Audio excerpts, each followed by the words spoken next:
Welcome to the Vet Show. This is episode number 9, brought to you by Complete Med Solutions, and this is part of the Coach Robb podcast network.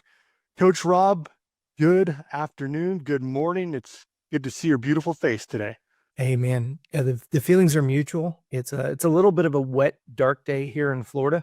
So as you and I were talking off air, it's nice to kind of get a good conversation going, kind of bring some light into the room, not to sound all fluffy and everything, but yeah, it's just kind of one of those days where it just seems like the clouds are dark. It seems like there's a lot of crazy things going on, and it's only as bad as we let it.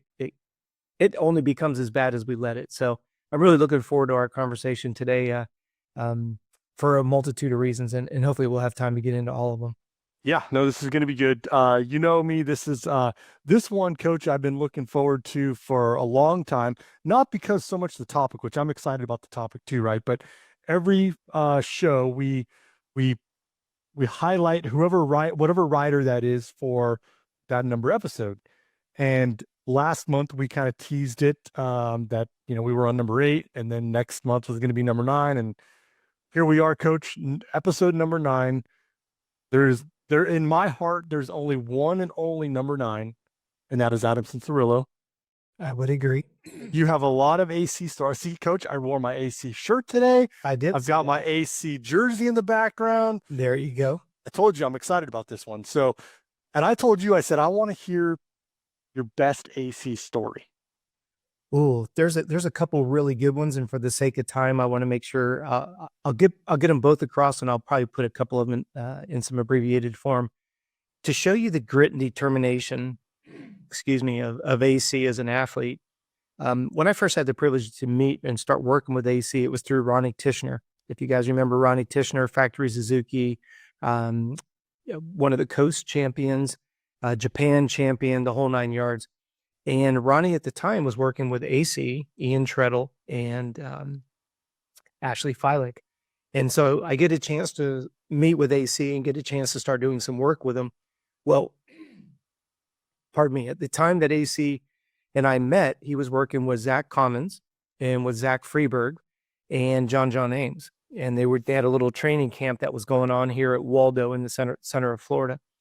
And we get together and we get an opportunity to do our first round of baseline assessments. Now you got to remember AC, if you guys can go back and remember him on a Superman, he was always very, very small, very small. Yes, we see him now and he's grown, he's almost too big for a 450. He's kind of looks like Benny Bloss out there almost, But if you guys remember when AC was riding for Cowie on the 85, he was super, super small. And we go into a round of assessments, and doesn't matter what the exercises are. We get to exercise number 3. And it's the pike position. So it's where you're sitting on your elbows on the ground. You keep your back nice and straight. And we always say when you're in that position, take your belly button and push it against your spine. And that way you really engage your abdominals from between your chest, your pecs, from your sternum to your pubic bone. And that muscle is called the rectus abdominis. Well, if you do it correctly, within 15, maybe even 30 seconds, you'll just start shaking like a leaf. And so I've got all 4 guys down there. We all start the stopwatch, and you go until you can't hold it any longer. And we do 3 sets of that. Guy number 1 drops. Guy number 2 drops. It's down to Zach Freeberg, who at this time was racing in the pro sport class at Loretta's and AC. Maybe a 5, 6, 7 year difference. And the sweat's just dripping, and AC's looking down at the ground. He's shaking like a leaf. And that's like, mano a mano. And we get past the 90-second mark. We get past the 2-minute mark. And I mean, if you've ever done this, you know what your body's feeling like around 2.5 minutes. And AC, in that little, I hate this sounds so awkward, but in that little boy voice, right? His nose is looking down at the ground, the sweat's dripping off his nose. And he looks up at Zach Commons. Zach Freeberg. He goes, Zach. Zach looks up. He goes, you might as well quit now because I'm going to win. He just puts his head back down. And that is the true grit determination of AC. I've said this public numerous times, but I didn't have but maybe a handful of riders that were as competitive and hardworking as AC was. And I think he gets a really bad rap for people calling him baby Jesus because he worked really, really hard. His parents were, they were independently wealthy of their own. They didn't live off of AC's money. And They provided him the best opportunity to reach his fullest potential. But that guy is he's a pit bull of a fighter. The other side of AC, and again, I'm not sharing anything that's confidential. This is something that you could publicly go out and see, and read about. When I was working with AC in the super mini class, Mitch Payton built our bikes. And this is when we were racing. Our biggest competitor at the time was Cooper Webb, and he was at that time running the CRF 150, if you guys remember that bike. Cooper was probably a good 15, maybe even 20 pounds heavier than AC, significantly taller, a more, burly dude, even back in those days. And he's on that heavy CRF 150. So it goes without saying, when the gate would drop, it was not atypical. And you can go back and look up some images. It was nothing to see AC be 5-6 bike lengths in front of everybody halfway down the straightaway at Loretta's. We get into the super mini class and the gate drops. And, I'm sitting on the side of the starting gate, anticipating what I've seen 99.99% of the time. The gate drops and everybody pounces AC. I was like, ooh, he really missed his timing on that. And we had a videographer that was there, and I was like, all right, I'm going to be really interested to see, because I've never seen him be that slow on the start. Reaction time is good. His transition, getting his feet up off the ground, because if you guys go back and look at any pictures of AC on the start, Dan, where do you always see him? His bum is all the way back on the fender because he's so light. He's trying to get that rear wheel to bite. Yep, getting traction. Gate drops, everybody pounces, and I was like, man, that was atypical of AC. And I mean, we're buried in the pack. I don't remember the exact number, but just for figurative speaking, let's say he was in the 30s. He was way back there. Whole race, he's just and he's not moving forward. He inches his way up. He gets into the top 10, races over. He comes into the impound area. Cameras are everywhere, right? They're expecting AC to come in, throw his helmet, throw his goggles, start blaming somebody. I mean, this is AC. He's supposed to come out and sweep everything. Make a long story short, but I want to show you the character and determination of this young man. Doesn't say a single thing. He takes his helmet off. He's smiling. He's talking to everybody like no big deal. And we get back to the motorhome. And as soon as we walk in the motorhome, Adam looks at his dad and he goes, something's wrong with the bike. Didn't blame anybody. He just said, something's wrong with the bike, i.e., it wasn't as fast as he knows it's capable of. So something's wrong. Didn't blame a single person. And sure enough, his dad goes out and says to the mechanic, hey, do me a favor, please go out and check the bike. AC thinks something's wrong with the bike. Well, what had happened was, unfortunately, a stock motor got put into a super mini frame. Mm-hmm. So think about how AC could have, hey, I'm expected to win and I didn't win. Just start the blame game. He never once blamed anybody. He just simply said to his dad, I think there's something wrong with the bike. They find out that there's a stock motor in the bike. Now the conversation changes yet again. He didn't throw a hissy fit. He raced the entire moto. He got a completely stock bike into the top 10 in the super mini class with the 42 best riders in the world. All of a sudden he became a hero. It's like, and at first everybody was enjoying that they could kind of throw him under the bus, that he didn't win, even though he was expected to. It's kind of like what Jet's going through right now. I don't know why people like to see McGrath fail. I don't know why they wanted to see RC fail. I don't know why they want to see Jet fail. So everyone was kind of like, oh, look at AC didn't win. And then when they found out that he put that bike underneath the top 10 impound area on a completely stock bike, people realized what an incredible rider he is. To me, it shows his grit, his determination, the fact that he came off and he knew something was wrong. He didn't say a single word. He publicly didn't say anything about it. Of course, the media got a hold of it and they blew it out of proportion. But it was the whole idea that I just had so much more respect. I've always respected the young man, but I'm like, the amount of weight that's on that young man, and then to have something not go right and to never open his mouth and start the blame game from A to Z. And that week ended up being atrocious for him. I mean, anything that could go wrong did. In fact, if you go back and look at it historically, it was by far his worst week ever. But what Adam's dad, Alan and Christy, his mom, used to do was, as soon as Loretta's was over, they got on a 10-day cruise and they were gone. No phone, no emails, no text messages, no nothing. Now, this was long before social media even existed, right? Sure.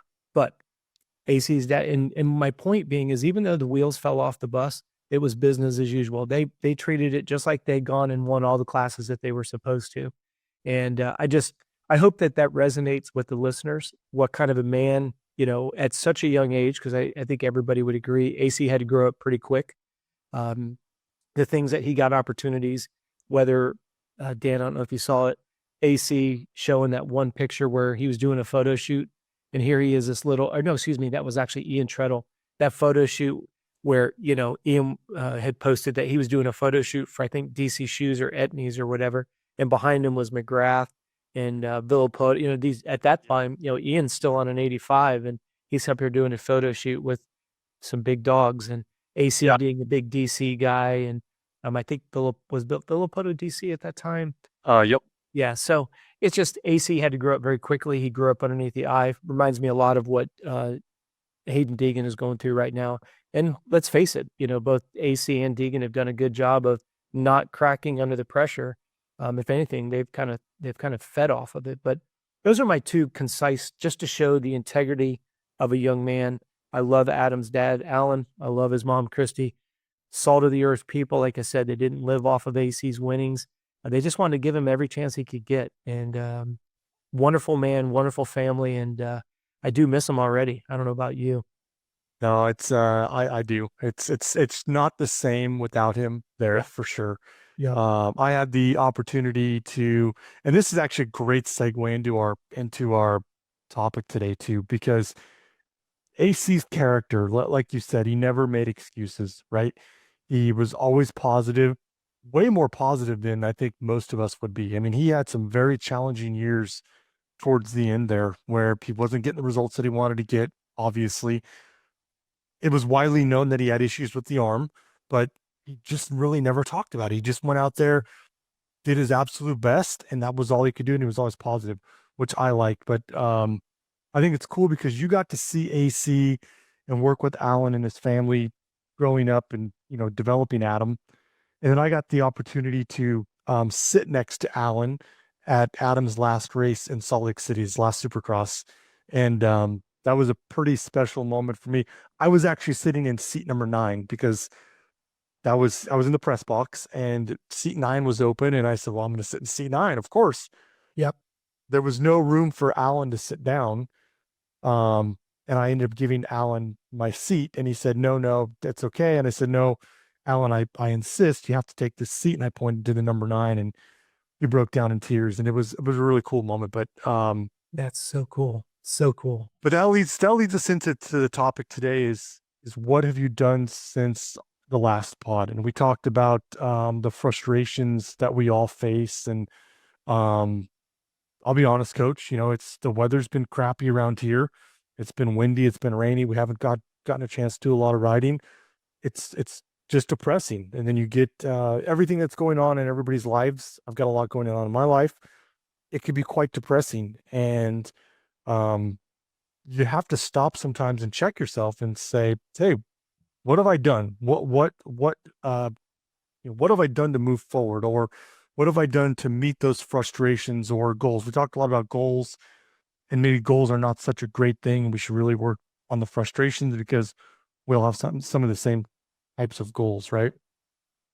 And that's what I want to talk about today. I want to talk about, encourage the listeners to also to think what they have done since we've talked last and kind of walk through some of these, right? I think it's a great place as a jump off spot because, anything that I say in today's pod, and I'll probably say this almost every show that we do together, I find that I have to create a negative example to get the positive example understood. And as I go through this, I think it'll make a little bit more sense. I haven't checked the downloads between all the different platforms that we have this pod. Let's say that we had 2,000 people that listen, right? Or excuse me. Let's just say that we had 10, 15,000 people. And if I were to take a percentage, and I want you to just kind of work with me on the number side, no matter what I say, it's completely irrelevant. And I'll even go so far as to say it's a waste of my time and it's a waste of the listener's time if you don't do something with the information. And so, for example, let's say that, Dan, I'll just use you as an example so that way I don't hurt anyone's feelings, right? I could say something to you and that afternoon you start applying it. You start making 8 hours a priority of sleep no matter what, come heck or high water. And I say this very politely for anybody who's got a terminal illness. Let's say it's a life or death situation. You must sleep 8 hours a night. And you just put your hammer down, you get together with your bride, you get with your daughter, and you're like, look, guys, Here's our schedule every night. We're going to bed, and you do the math backwards. You've got to get up at 6.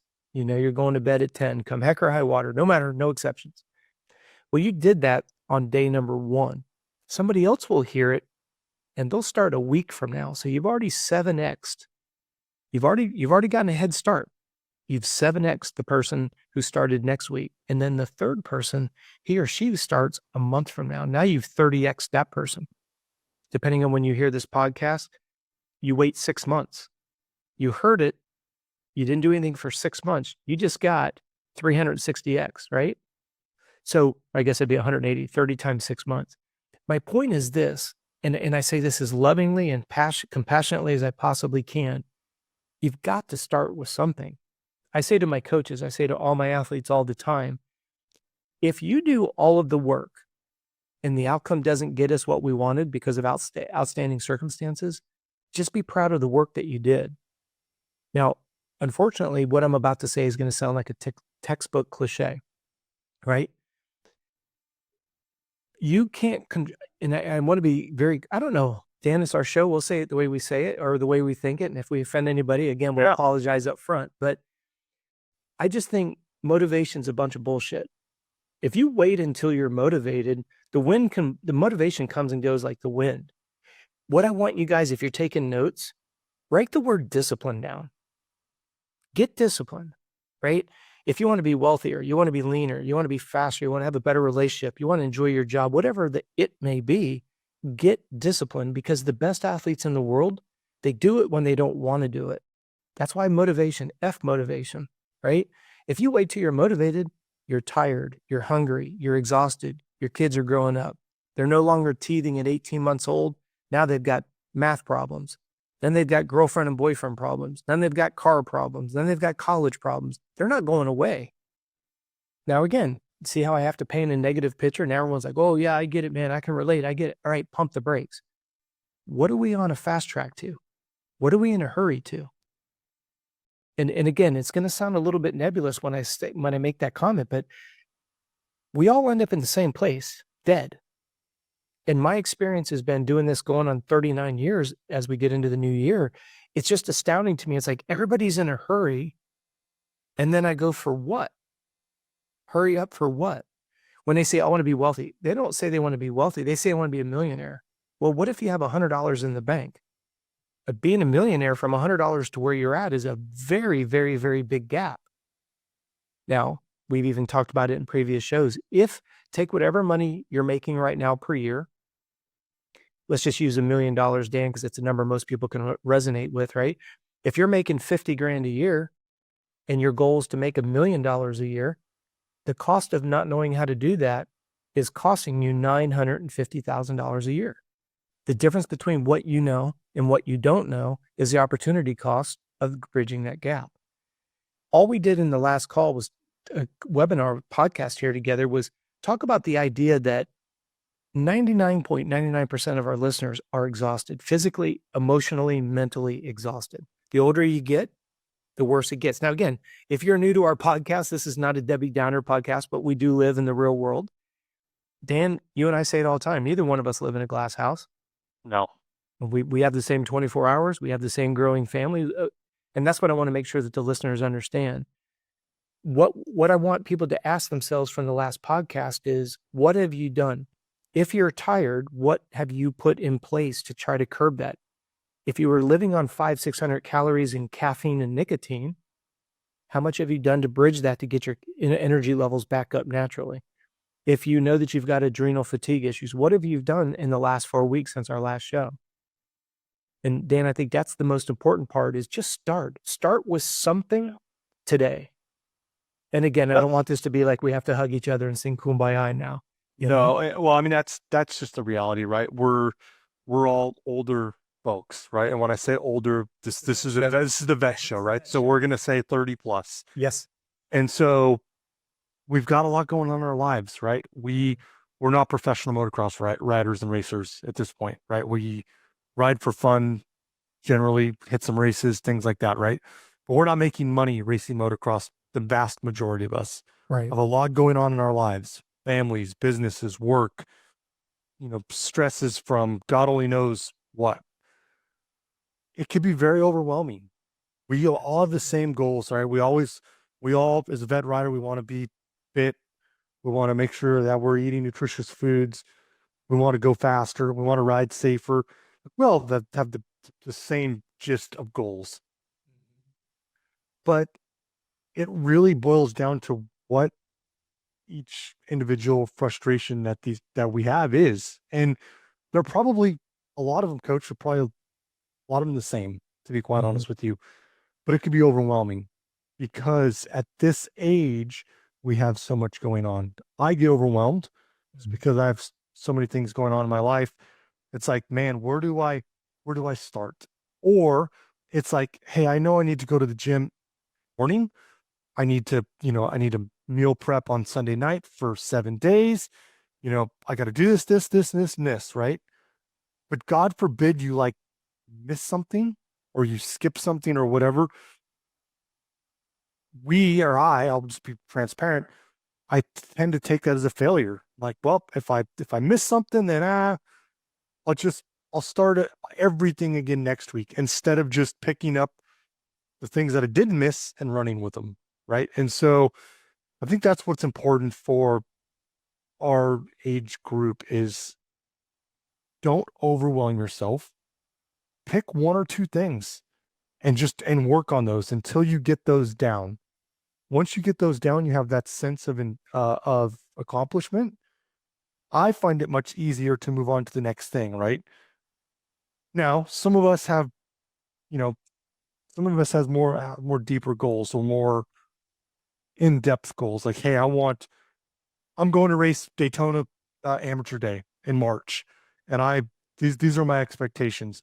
Well, you know what? That's what your goal is, right? You need to meet those frustrations that you have to meet that goal, and you might have to buckle down a little bit tighter than some of the rest of us, right? Everybody's going to be different. 100%. And if you take that example of going and racing Daytona, let's call that chapter number 3, right? We're sitting here, let's just say for illustration purposes, regardless of when you listen to this podcast, Daytona's in March. You've already established what you want to accomplish. Let's just say for even numbers, it's January, the beginning of the year. So if we look at each month is another phase, you're already beginning phase 1 exhausted. How are you going to win Daytona?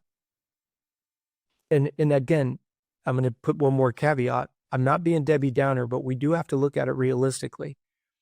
When you're so exhausted at phase 1, how do you expect to get to phase number 2? Everybody says they want to be leaner. That means be leaner than you are currently. But right there, along with not being lean, let's say you're fat, you're also fat and you're stressed. And you're fat and you're stressed and you're time restraint.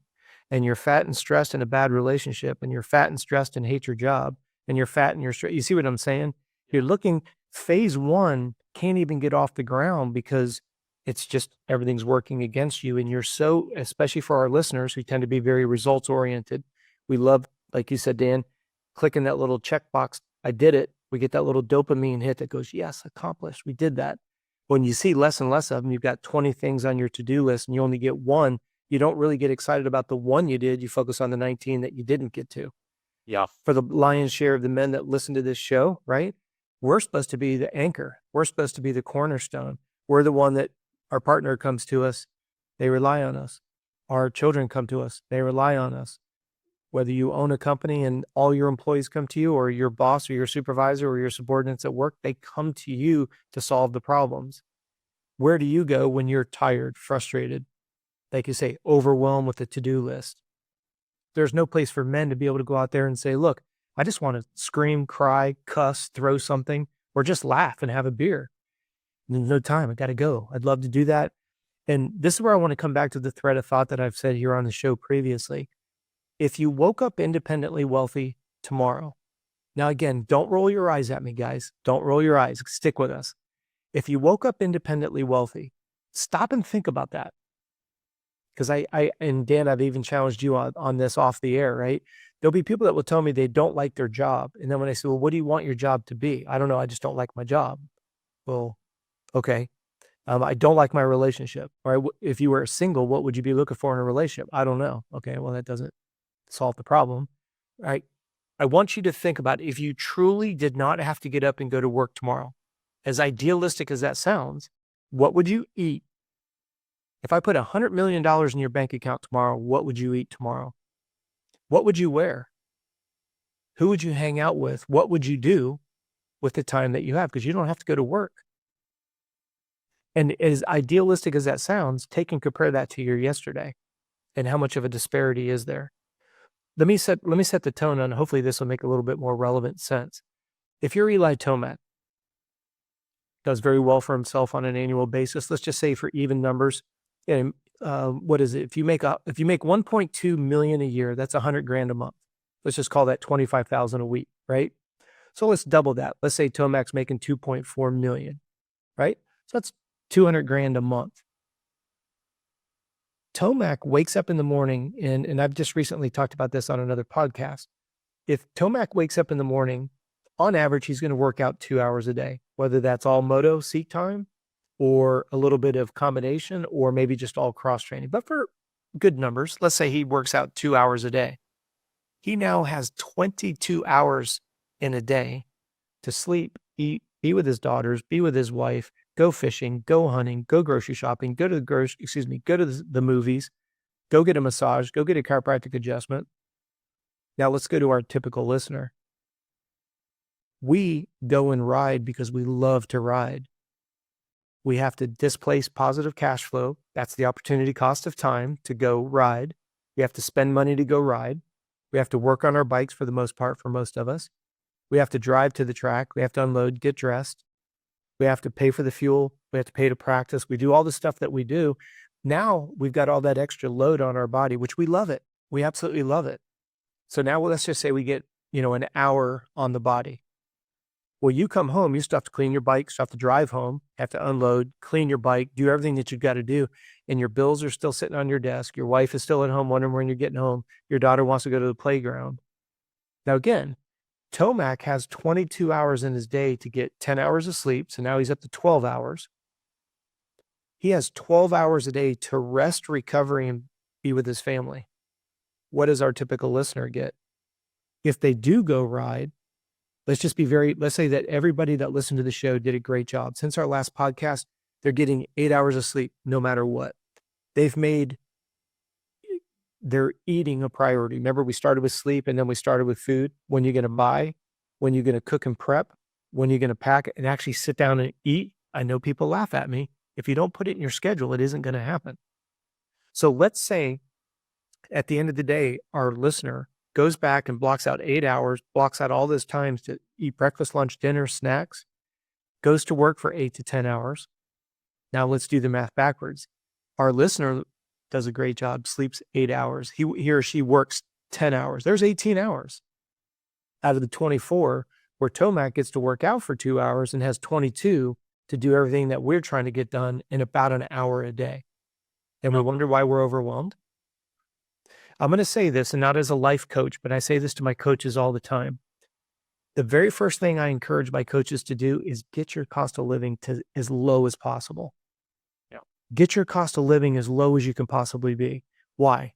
Because then you can literally 2x your income. And if you're somebody that's really astute with numbers, this is going to sound insulting, so I apologize up front. But a lot of my coaches didn't get the idea that if your cost of living is $5 grand a month and you get to where your income is 20 grand a month, dude, you're up 4x. But if your cost of, see what I'm saying? I'm trying to get our riding coaches to be a better coach. You need to be less distracted. So when you become less distracted, you need to have less things to manage. Now bring it back to what you just said, Dan. You're overwhelmed. You're tired. You're exhausted. Your to-do list just gets bigger and bigger. And this is something that I want our listeners to really think about. And Dan, if it doesn't make sense, please speak up, okay? Mm-hmm. Yep. What I say to my coaches, let's say we're working on a project, and I'll give my coaches a break. Let's say I'm working with our marketing department. What I always say to my marketing department is, how many hours is it going to take us to get this collateral piece of material done? They say 4 hours. I go, cool. I would like to have it by the end of the day. And they're like, well, wait a second. I thought this project wasn't due until next Friday. You're right. But you just told me that you can get it done in 4 hours. Get it done today. And here's the reason why. We don't know what's going to get added to our plate tomorrow. Dan, I've said this to you privately and publicly. Every time somebody wants something from you, it's like someone throws a boulder in your backpack. Your backpack's getting really full of a bunch of rocks, right? I don't know what's going to come tomorrow, but what I do know is if we get that project done today and we get a new opportunity, we have time, we have space, there's a place to get it done. And our triathlon division, our tri coaches always love to go to Ironman Hawaii, and I would love to send them. The problem is I always say to them, right now you're at full capacity. For me to spend the time and the money to send you over there, you're going to stir up new business and you have no place to take the business on. That's a waste of my money and it's a waste of your time. And you're going to get overwhelmed and or you're going to take it on and your quality is going to go down. You see where it comes full circle? What's your cost of living, triathlete Tim? All right. So if it's $5,000 a month and you're making 20 grand a month, you don't just keep doing what you're doing. Yeah. Now, if you would decide that you get bored with something and you want to replace that time that you're currently making money and you want to replace with something else, now what you've done is you've proactively changed the platform and it all fits. Where do we get overwhelmed, Dan? Oh, I see an opportunity. Oh, I see an opportunity. Oh, I see an opportunity. I always say to my entrepreneurs, the number one word you need to learn is the word no. Start saying no. Because, and I say this as humbly as I can, when you die 2 years from now, no one's going to care how good and what you did in the world. That's the raw reality.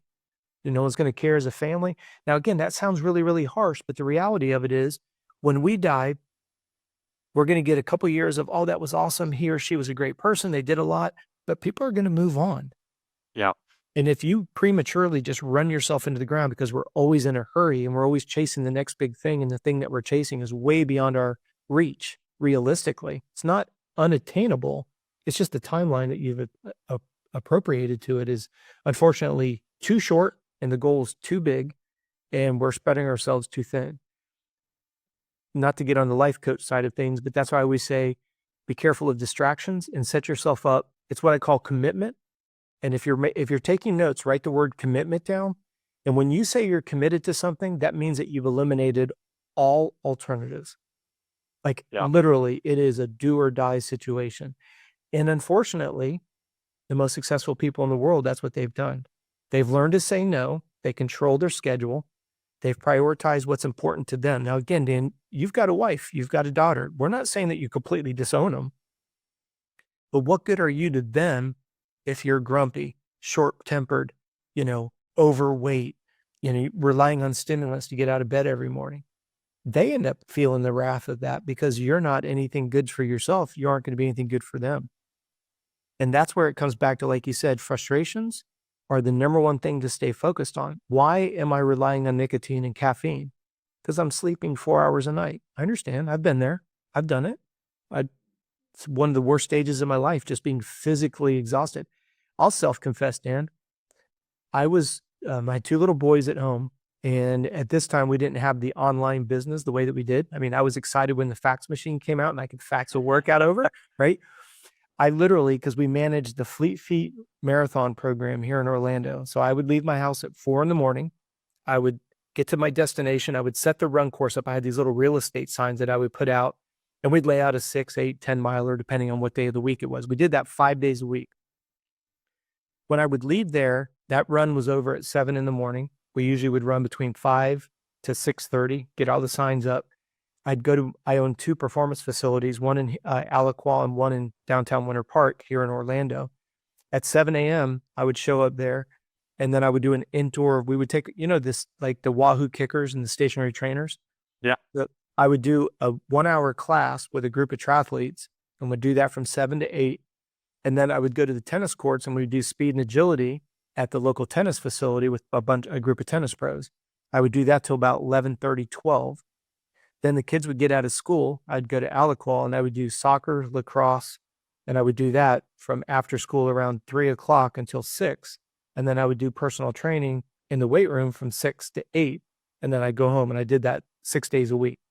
Jeez. I got to a point where I was working out with one of our young lacrosse players and I literally fell asleep mid-sentence talking to him. I remember it to this day. I remember he was on the bench and we were doing free weight bench. And I remember literally talking to him and literally fell asleep mid-sentence. And unfortunately, it was embarrassing beyond belief. And at that point, I realized I'm on a fast track to destruction.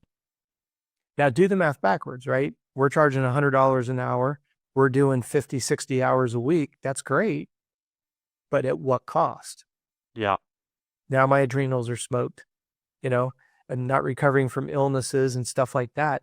And I only share that because I want people to realize I've had to make some big adjustments over the years. When it didn't make any sense, cash flow is good. Why would you stop? Because it's fucking killing you. Yeah. Pardon my French, but it's like, and that's why I said to you earlier, if it becomes a life or death situation, isn't it amazing when your doctor says, look, if you don't lose 30 pounds, you're going to die of a heart attack. And then all of a sudden you're on your best behavior. All of a sudden, hey, you're on the fast track to type 2 diabetes. Oh boy, you cut that simple sugars out. Yeah. Until it doesn't become an issue. I will tell you that just from personal experience, right? This little life stuff here. In my previous life, or when I was younger, right? I had a job. I was working for a company, and I had bills at that time. I had, I might have shared this a little bit too on the pod that we did together on Meet the Guest, but I felt, and I think a lot of people can resonate with this, right? They feel like they are prisoners of their job because of the bills and the overhead that they have. That's how I felt. It was the worst feeling in the world, knowing that I had to stay at that job. I hated it, right? But it was a good job and it paid good. Yep. But I needed it because I had all these bills, right? And it was the one that threw it over the edge was a pickup. I bought a pickup, and the payment was big, right? And I needed that job because I needed to be able to afford that pickup. When in reality, right, I probably didn't need that expensive of a pickup. But really, that was the point in my life where I had to say, I can't do this. I don't want to be a prisoner, right? Because I was working my balls off to pay for all these things, right? And that's when the light bulb came on for me to reduce my expenses to, where now, coach, like, God forbid, yeah, I need a job, but not really. Yes, we all need a job, right? Because I need to do something, but Yeah, exactly. God forbid something happen, I'm okay. Like I'm going to be okay. And that mentality is such a free feeling. It allows me to put focus where I need it, right? Because I'm not so stressed out of my job. And I think if our listeners can just get to that point, that relieves so much stress, the financial stress and the burden that weighs on a person. Again, it could be kind of depressing, right? It could be one of those reasons on why you're not focusing on these frustrations to move forward. 100%. And the crazy part about it is, and I use the word crazy very, very loosely, is when you hear yourself articulating that, you literally are solving your own problem because you're recognizing, hey, wait, I'm on this hamster wheel trying to afford a truck that I really don't need. And again, because I believe that the business world represents life so ideally and the athletic world represents the business world so ideally, right? When we look at and we talk in our business meetings, and I always start the meeting with the same question: what's the problem we're trying to solve?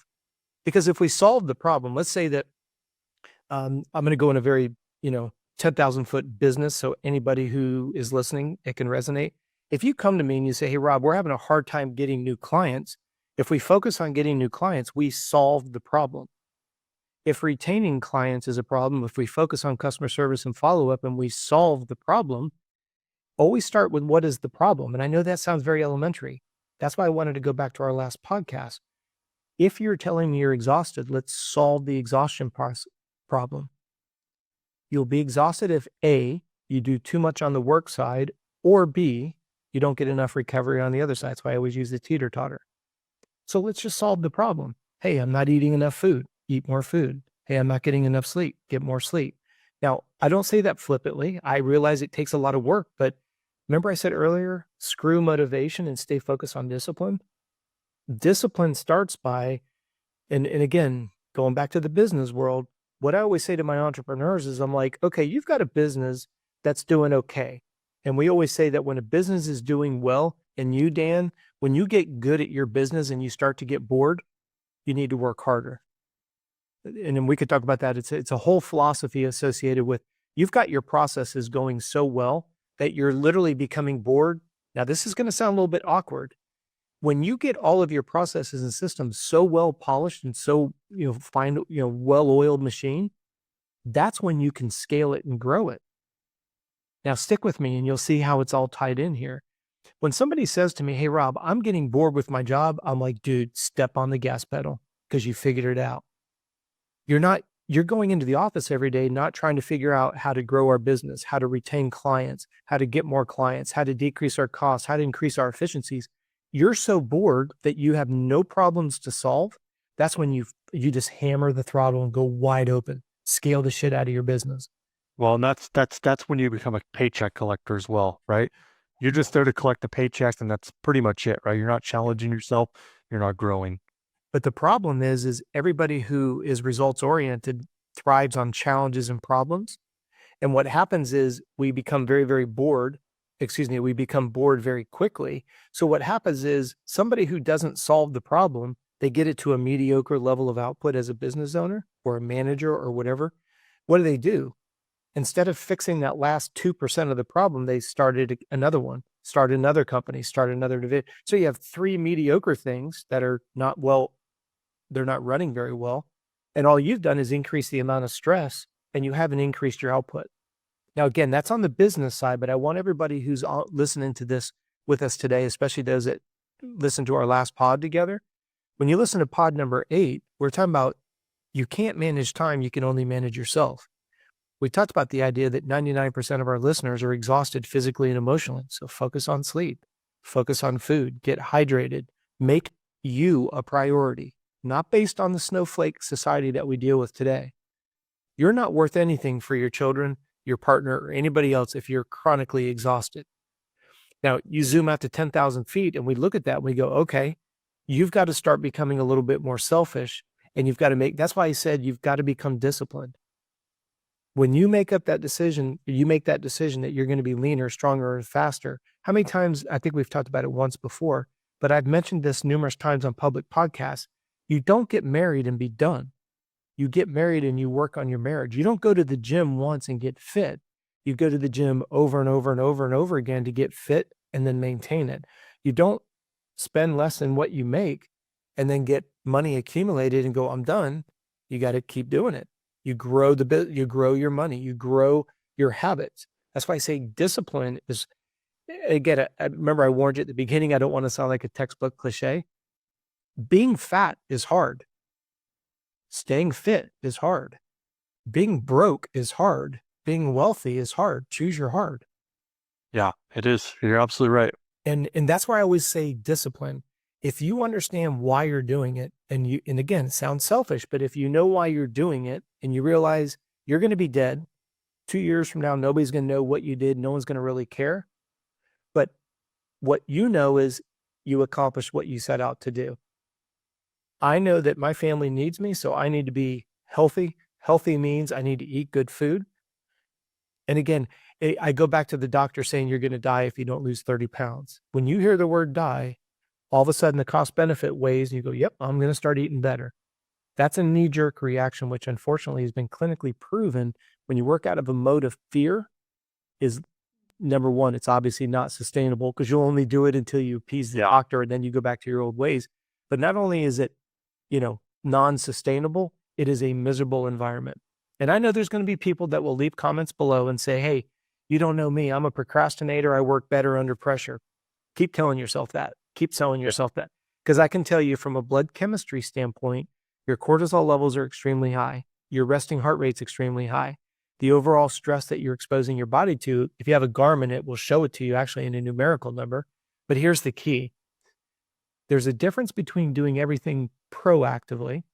Think about getting strong in the gym as prehab versus getting injured and then you're forced to do rehab. That's the best example I can give. Yeah. I want you to be third gear pin, you hit a kicker and you side swap and you get to run off the bike. I want you to be flexible and strong enough with thick enough bones, strong enough tendons, ligaments, and muscles that you don't tear and or break. You pop back up, you get on the motorcycle and you ride. You may be a little bit tender, but if you're not strong and you're not flexible, and now you're doing rehab because you tore something up or you had to have surgery, prehab versus rehab, proactive versus reactive. My point to everybody is when you're doing exactly what you have on your calendar, the weight of the world is off your shoulders. And this is what I was trying to allude to earlier, Dan. Most people are like, I want to get in shape. And they go from 0 to 100. What did we talk about? We said it in our last show. Just put your walking shoes on and don't go in the house. Just simply before you go in the house, walk 5 minutes down the road, walk 5 minutes back. Do that in the morning. Do that in the evening. Do it once a day, whatever you can. But at the end of the week, now you've packed on 50 minutes. Yeah. That's more than you did the week before. But we want to go from 0 to 100.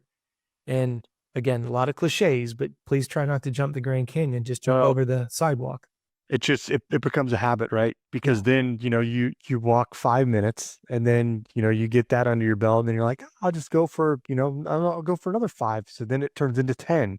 Yep. And it just builds that habit, right? It's just Discipline. got to get to the point where you're disciplined enough to do it. Because what is it, Coach? How many days is it before something becomes a habit? Yeah, it's like 17 days or something like that. I Something can't like remember that. exactly, but Yeah. it's it sounds so like attainable, and it is attainable. Yep. But we always just see the immediate moment, and that's it. Yeah. You have to look farther than that. Well, you mentioned with this being the vet show, right? Anybody that's over 30 years old, you think about all the different stages you've gone through. At some point, and again, I'm going to rip a scab off and pour some alcohol in it. No one's going to fix it but you. And the sooner you pull your big boy pants up and you recognize it, and it doesn't make you soft asking for help. Yeah. It doesn't. I was married for 25 years and was in counseling for 15. Right? I mean, it's one of those situations where don't be afraid to ask for help, but at some point, you get all the pieces and parts, you know how to get started. Yeah. What did you do from the last show? Because that's where it goes back to, Dan, you just said something and I hope triggers everybody's thoughts. Hey, you've moved up from walking out 5 minutes and back. So you got 10 minutes in a day. You feel good. You love the sun, the fresh air, maybe spring's coming in. You can feel summer's coming, right? So now you have the desire to go 10 minutes, which is something you didn't have. You have the desire to go 10 minutes out. But shoot, you only had 10 minutes in your schedule. So now now this is a lot of numbers. Up until this point, you had enough time in your schedule to walk 5 out, 5 back. And as you said earlier, Dan, if you miss one, it just causes a cascade of dominoes to go the wrong way, right? Yep. Because everything is so rigid. It's guitar string tight that if one thing goes out of sync, the whole thing is demolished. Now you have the desire to go the extra 5 minutes. Now a 10-minute walk turns into 20. Now you just took 10 minutes from something. And because everything is so guitar string tight, something's got to give. So in my experience has been when someone's tight on time, what do they take the time from? Sleep. So now we've increased the stress and we decreased the ability to recover with no sleep. Now, here's what I think is so interesting. I contradicted myself on purpose. Heaven forbid you start to actually enjoy exercise. Then what's the restraining factor? Time. So then you squeezed in and you're like, God, doggone it. Now dinner's late. Now the kid's getting to bed is a little bit later. Now I got to go to bed later. So now the time window gets cut down that you're asleep. So now the workout actually became counterproductive. Yeah. It's like I want to scream on the top of every mountain, reverse engineer your day. Show me where you're going to work out. Now, when you find 30 minutes in your day, do yourself a favor, only do 20. If you can squeeze 40, only do 30. If you can squeeze 60, only do 50. Because it's the discipline. Well, you don't know what's going to come up. Yeah. You might get a knot in your shoe. You might get a knot in your shoe and you can't get the shoelace undone and you burn up 8 minutes. For anybody who's a vet rider at this point, we're down to minutes can really screw up a day. Like if you catch that red light on the way to work, you know you're late. Oh, yeah. So what do? We try to run it. Then we end up getting a ticket. Well, why are we running late? Because we hit that snooze button one too many times. Or you got out of bed and you gave yourself 30 minutes to shit, shower, and shave and get out the door. But then your dog puked on the carpet. So now you're taking care of the dog. Now you're running behind. Now you run the red light. Now you get a ticket. I know this sounds like I'm talking to a bunch of fifth graders and I don't want it, but it is literally that elementary, because if I can get you to reverse engineer, you can't manage time. You can only manage yourself. Remember I said earlier, I asked, if you tell me it's going to take 4 hours, let's not wait till Friday to turn it in. Let's get it done today. That opens us up for more opportunities. When you're dealing with the world of athletics, when you're looking at the world of the business side of things, when you get things done in a very, very, very precise time and they're done in a timely manner, it gives you the opportunity to have some wiggle room when something does go wrong. Now, this is a big pet peeve of mine. All of my coaches get paid on results. Nobody's on salary, because it leads to complacency. Dan, if you've ever worked in a corporate environment, you're sitting there, you're working your bum off because that's how you are. You're disciplined and you'll do it. And then you see the guy next to you, the girl next to you, they're sitting on social media for 30 minutes out of every hour. They take a cigarette break. They conveniently take long restroom breaks. You're like, what have you done in the last hour? Yep. At this time of the year, everybody's getting their annual reviews. And if you really stop and you think about it, right? Let's say that you go into a meeting, do the math backwards. You have 10 people in there. Each person's making 100 grand. What's that per hour? To sit in a meeting to talk about things that need to be done that most people don't have time to get done, but we're going to sit in a meeting and talk about it. And then I do the exact opposite. We do small little, I call them huddles. We do little small huddles. Hey, Dan, what do you need from me? Okay, cool. I know you need that. When do you need it by? All right. Now I know what you need, when you need it by. Talk to you tomorrow. We do a 1 hour huddle. Everybody shares with what they need. We don't do a little achievement report and all that. That's assumed, right? Yeah. We said that we were going to get it done on Friday. I don't need little achievement things. If there's a problem, notice I said, start with the problem. It's Wednesday afternoon and Dan tells me he's not going to meet that target date of Friday. Let's fix the problem. What do you need? Yeah. I don't need to talk about it. I need to know specifics. So I always say to all of my employees, when you come in, bring me your 3 biggest problems, but bring me the solution. So don't even come and talk to me about the problem unless you brought a solution. Yep. And what ends up happening is they've already solved it, so they don't talk to me about it. Yep. But at the end of the day, what is it that we got done? If you need something from me, be specific. What do you need and when do you need it by? Because when you give me the time frame, I can tell you if I can accommodate that. If not, we have to make some concessions.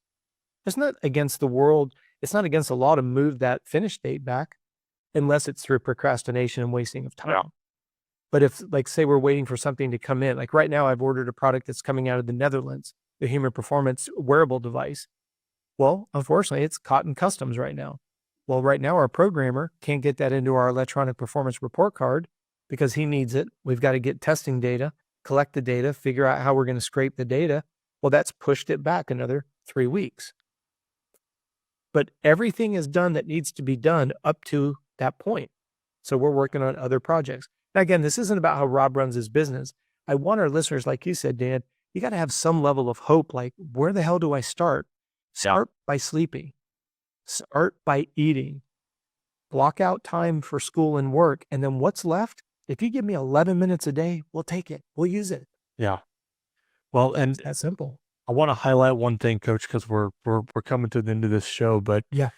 I'm just gonna call out the elephant in the room, right? We're older. We're getting older. You know, we're already in our 30s, 40s, 50s, 60s, right? It's critical to start now and to start doing something now, because we don't, like, for me to lose weight, Coach, it's a lot harder for me to lose weight now than it was 10 years ago. Sure. It's a lot harder for me to find time to get to the gym now than it was 10 years. Things get harder and processes are slower as we age. 100%. And so that's just physiologically, right? I mean, it's the older you are, the harder it is to build muscle, or the longer it takes to build muscle, or the longer it takes to lose weight, to burn the fat. That's just part of life. Yeah, it really is. And if you add one extra dynamic to what you're just saying right there, is you can't outwork 24 hours. Like, let's put it in the context of racing. If you and I are racing against each other, I can't outwork you. And so many people will go, that's ridiculous. Well, it's not. Because if Dan's willing to work 24 hours, I'll match him. Well, now we're out of time. Okay, cool. We both work 24 hours a day. Besides the fact that it's non-sustainable, just go with it from a conversation standpoint. Nobody can work more than 24 hours a day. So get it out of your head that you can outwork somebody. You cannot. You have to out leverage them. Yep, that's right. And the idea here is I can't do a better job of being a company owner, a dad, a husband, whatever title you want to put on yourself, right? Because you, Dan, have a ton of hats that you wear, a lot of titles that you wear. You're not worth a hill of beans in any of those titles unless you start by being rested. Then when you wake up, get fed. And like you said, if you're someone where your schedule permits where you can get up in the morning and work out, that's cool. That's another thing that I think is oversold. Yeah, you can argue you're going to raise your metabolism, burn more net calories. Yeah, you can go down all these textbook facts, if you will, right? Throw them out the window. Quit being in bondage to what everybody else says. If you look at, that's why I ask everybody in the last pod, please go and create a projected versus actual. Create your perfect day. Some people are going to laugh, and 1% are going to go, hell yes, today's a day. I'm going to freaking document every minute of every day for a week. I now get a better idea of how my time is spent. Hey, I'm going to get rid of this. I don't need to be on social media. We talked about this before. Go look at your screen. It'll show you how much time you spent. Buy some time back. Get off social media. Literally, just completely get rid of your Facebook account. Get rid of your Instagram account. Get rid of wherever you're spending your time, right? Start with that. But here's the whole idea. You've got a projected schedule. Now tomorrow, as you're going through your day, are you doing exactly what you said you were going to do? And you'll be surprised it's not as hard as you thought it was, because what you focus on grows. Again, another textbook cliche. Yeah. I say to my coaches all the time, start by solving the problem. If you're tired, get some more sleep. Nice idea. Show me on your calendar when you're going to get 8 hours of sleep. Because what's going to happen, mark my words, is when you lay down at 10 o'clock knowing you don't have to get up to 6, your brain's going to be like, wow, this is awkward. You won't sleep very well for a long, probably 2 weeks, because it feels awkward. None of us like something that's unfamiliar. Well, and I want to add this too, right? Is if you have a significant other, make sure that you're sharing your goals or your ambitions or your frustrations with your significant other. That way it doesn't come, because for me, like I'll be like, yep, I'm going to bed at 8 tonight. And they're like, what? You're going to bed. You don't go to bed at 8, So you have to make sure that you're sharing your goals and your that way your family knows what the hell's going on with you and they don't think you're crazy, right? Well, and that's the same with smoking or drinking or any habits. It's hard for a smoker to quit smoking when their partner still smokes, and you're 100% on the nose.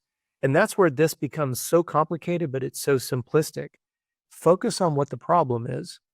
And that's why I say don't focus on the goal, focus on the frustration. The problem and frustration could be synonymous. I'm tired. All right. Why are you tired? Rob, I work 19 hours a day. I get it. So let's just try to focus on what we can do to reduce that. I'm not saying that we can just wave a magic wand and it goes away. You might, and I've got some clients who are taking care of some elderly parents. They're working 2 jobs. I understand, and I commend you for doing that. You see what I'm saying, Ann? Yeah. As much as we could try to create this perfect house, life is always going to happen. That's exactly right. But the more that we can recognize these concepts and go, okay, can I maybe ask for help?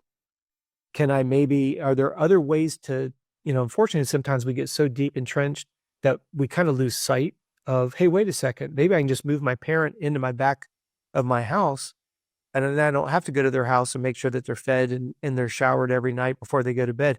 Now I can bring them into my house. Well, now they're in my house, I can save 2 to 3 hours. Plus, when I get home, maybe I have a caregiver. I'm only sharing an example that one of my clients is going through right now. That's one reason why it's on the top of my mind. And it's just a matter of buying back time. This is where the concept of leverage comes in on the business side of things, right? If I don't, I'll take it out of business and put it into personal. If you're making $25 an hour and you could pay somebody to grocery shop for you, do your laundry, clean your house, whatever it may be, what the wealthy people will say is buy back your time. Wealthy people have no problem investing in anything that's going to educate them or save them time. Now, again, this isn't in a life course or anything. It's just when I hear people say they're frustrated at their body weight, they're frustrated with adrenal fatigue issues. I mean, let's face it, we're, being in our 40s, we should still have a high level of sex drive. If you don't, I don't know about you, but that's really frustrating. Something that's supposed to be an intimate, enjoyable part of your life, and you don't even have the desire. Put that in perspective. You're not 98 years old. Like Yeah. it doesn't even cross your mind anymore. 'Cause you're like, oh, it must be nice. I'm so freaking exhausted.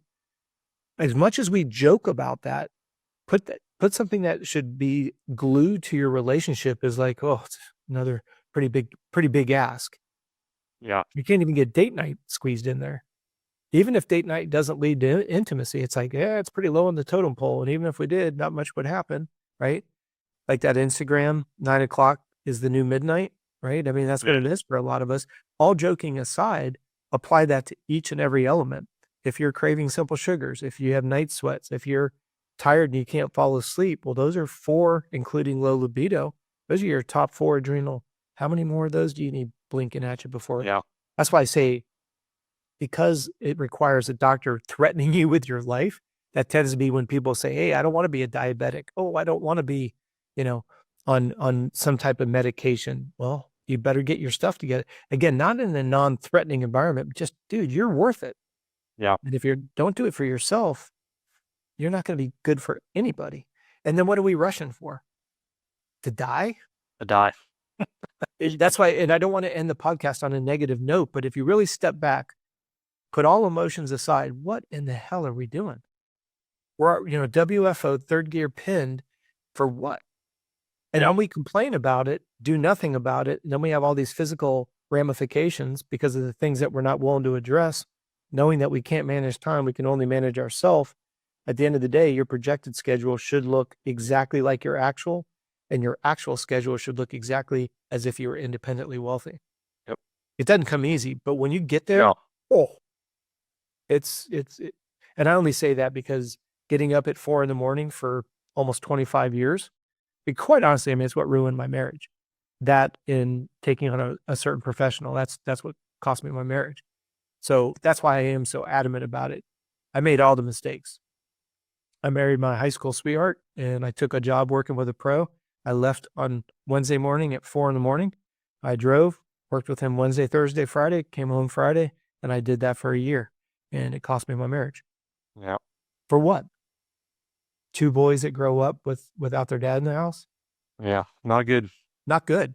So if you think I'm a little bit passionate about it, it's because it hurts, Yeah. But those, if I can help somebody else see it before I did, because I was extremely young, but hindsight's always 20/20. Coach, before we leave, I want to ask the listeners for a favor. Okay. If you guys are so kind enough to share, drop a comment in the comment section below of our YouTube here, It's a good or idea. the podcast, and leave it a comment somewhere. Just leave a comment of what you've started. Like, what have you done to change? We'd love to hear them. And honestly, it's we can hold you guys accountable as well. If you guys need anything from us, questions, concerns, anything like that, you guys are always more than welcome to reach out. You guys all know that. But share below what you've done to move forward. And I think we would all love to see it. And honestly, Coach, it's motivation for everybody. Sure. No, I like that because, like we said earlier, unfortunately, most men don't have anybody that they can go and confide in. Like I always tease, you want to scream, cry, cuss, throw something, laugh, have a beer, whatever. Call me. Let's get together. You know what I mean? And I mean that sincerely. It's just going, like when I went through my divorce and living in a condo by myself and only had my boys on Wednesday, Thursday, Friday, and every other weekend. That was some long windows of time, and people that you thought were your friends, phone never rang. No. And so I empathize. I think that's a great idea, and hopefully that becomes a sounding board, and get some of these rocks out of the backpacks for our listeners. And how cool would it be a year from now, Dan? We go to World Vets and we get 25, 30 guys that are like, I only got here because I started making some subtle changes, and those small adjustments made for the opportunity for me to be healthy enough to go race, Yeah. Their family is there and their marriage is stronger than ever and kids are happy and maybe riding and all, but and I hope that when we leave today's show, everybody feels light in their loafers, not like, because that's what I'm saying. I wanted to show you can't get these rocks out of your backpack until you're rested, until you're fed, and now you can focus.